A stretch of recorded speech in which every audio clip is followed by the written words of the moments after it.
Slide the screen door to its fully open position for easier access. Grasp both sides of the screen frame. Lift the screen straight up into the track to clear the bottom rollers from the sill. Once the bottom clears the sill track, tilt the lower edge of the screen towards you. Lower the screen lightly to disengage it from the top channel, then pull it out completely. With the new screen oriented so lock faces lock side jamb of the frame, locking mechanism faces the interior of the home, and approximately centered on the frame, angle the screen so that you can insert top first into the screen channel. Tilt the bottom of the screen towards the frame until it clears the sill. Then lower the screen down onto the sill track. Slide the screen closed.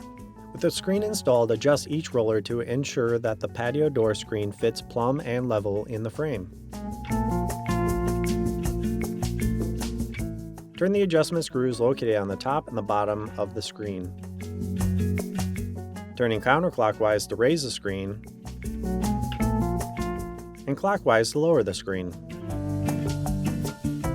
Ensure that the patio door screen fits plumb and level in the frame.